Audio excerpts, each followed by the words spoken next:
BBC News with David Harper. The US President Joe Biden has said Americans must unite in opposition to political violence, saying democracy itself will be on the ballot paper in next week's midterm elections. Mr. Biden accused the former President Donald Trump and his supporters of undermining democracy and fueling hate and violence by refusing to accept the results of the 2020 presidential election.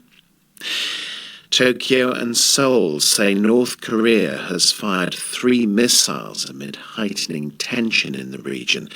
They said one of them was long-range. That prompted the Japanese government to issue a rare emergency alert to residents to stay indoors. Brazil's defeated President Jair Bolsonaro has called on hundreds of truck drivers blocking the country's highways to go home.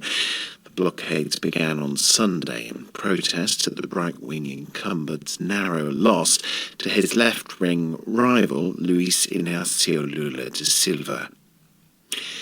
Albania's Prime Minister has accused Britain of scapegoating citizens from his country in its recent heated debates about immigration. Eddie Rama told the BBC that remarks by the British Home Secretary that England's southern coastline was being invaded by migrants arriving in small boats was fueling xenophobia.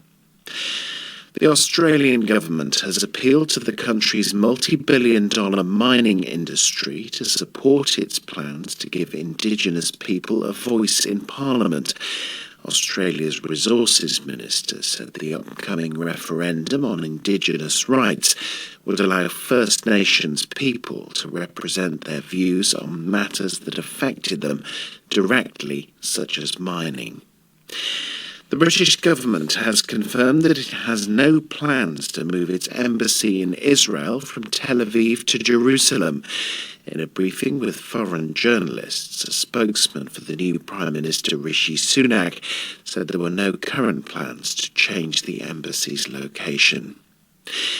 A new trial has shown that the main hallucinogenic ingredient in magic mushrooms can improve the symptoms of people with severe depression, but the researchers said short-term side effects could be frightening and that psychological support must always be available. BBC News.